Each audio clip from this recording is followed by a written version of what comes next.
राजीव भाई ने देश के अंदर ऐसा कोई सा प्रदेश नहीं था जहां पे काम नहीं किया, जहां उन्होंने अपने महीनों रुकिए कल्पित जी, ये आपने क्या कहा?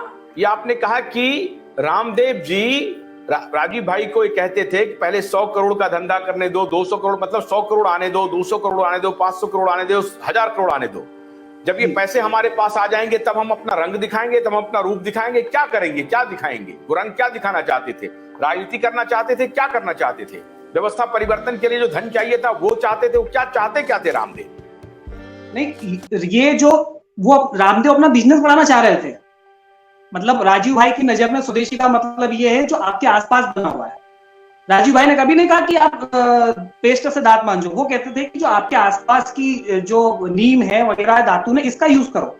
तो मतलब राजीव भाई को इन्फ्लुएंस किया गया कि अगर हम आर्थिक रूप से कमजोर रहेंगे, अगर हम बिजनेस के तौर पर कमजोर रहेंगे तो हम इन बड़ी ताकतों से लड़ नहीं पाएंगे।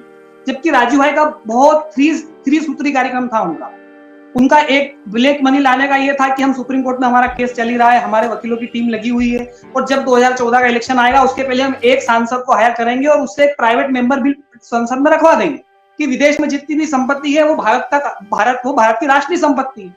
उसके पक्ष में कौन वोट करता है, कौन सी पार्टी वोट नहीं करती है, जनता को क्लियर हो जाएगा। और जब 2014 के ये तो एक हो सकता है सैद्धांतिक मतभेद हो कि रामदेव ये चाहते थे कि हमारे पास पैसा अगर नहीं रहेगा तो इनके पास पैसा है, इनसे मुकाबला नहीं किया जा सकता है।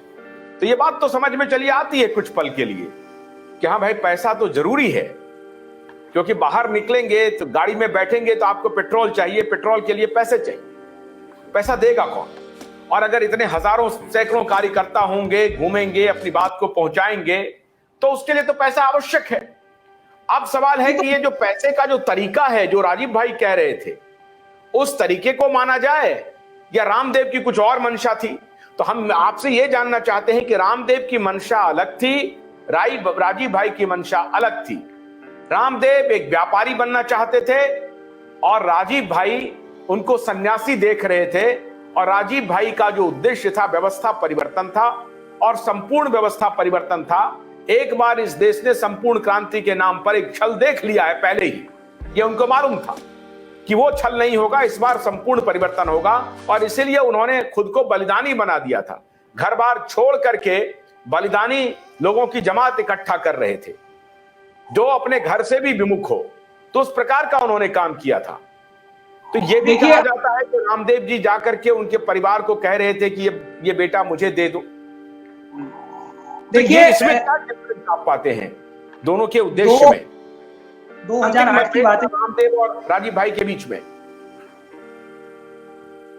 नहीं, वैचारिक मतभेद क्या, देखिए एक होते हैं हाथी के दांत दिखाने के और होते हैं और असल में कुछ और होते हैं। तो स्वामी जी के दांत दिखाने के तो कुछ और थे और असल में वो कुछ और ही रचना चल रही थी, उनके दिमाग में और ही पिक्चर चल रही थी।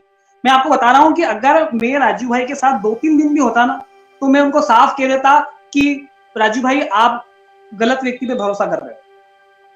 मतलब मैं आपको बता रहा हूँ कि जब मैंने उनका इंटरव्यू लिया ना, इस दौरान पूरा सोनकत से लेकर उज्जैन तक हमारी बातचीत हुई, तो मुझे कुछ कुछ तो समझ में आ रहा था इनकी हरकतें देख के, क्योंकि इनको हर आदेश ऊपर से होता है योग समिति वालों को। तो मैंने कभी स्वामी जी शब्द यूज नहीं करा, पर आप राजीव भाई की इतनी महानता देखिए, उन्होंने हर बार जवाब में स्वामी जी ही कहा है।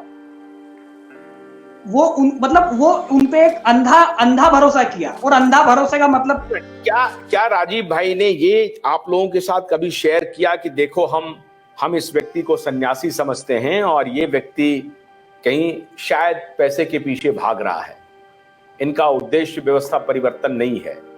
क्योंकि मैंने जो वीडियो सुना है उसमें राजीव भाई कह रहे हैं कि हम 545 सांसद खड़े करेंगे और देखेंगे अगर उसमें से कितने जीतते हैं। अगर एक भी जीत गया तो हम पार्लियामेंट में जाकर के उन्हें मजबूर कर देंगे अपनी बात मनवाने के लिए। मैं भी ऐसा मान लीजिए सोचता हूं कि अगर एक भी पार्लियामेंट में हमारे सोचने वाले व्यक्ति पहुंच जाएं तो वो, जिन्हें मैं कुछ कहूं तो वो उस सदन पटल पे जाकर के कुछ बात बोलेंगे तो उसका इंपैक्ट होगा, मान लीजिए। तो क्या इस बात से रामदेव जी सहमत नहीं थे?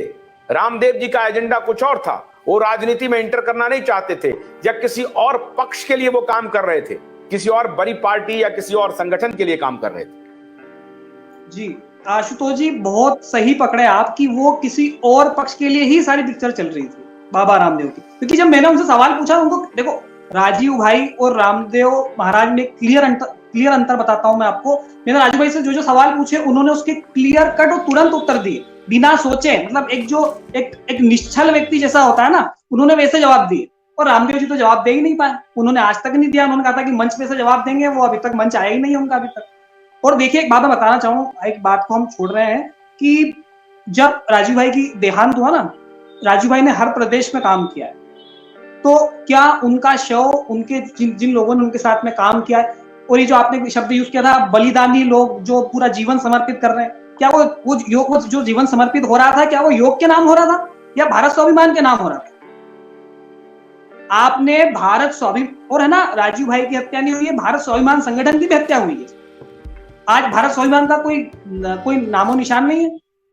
सीधा सीधा काम बता के गए थे बाबा राजीव दीक्षित जी कि इस तरीके से चलेंगे और ऐसा ऐसा हो जाएगा, और उन्होंने इतना सीधा कर दिया था कि सब लोगों को ये लगने लग गया था कि अरे ये काम तो हो ही जाएगा, काला धन तो आ ही जाएगा।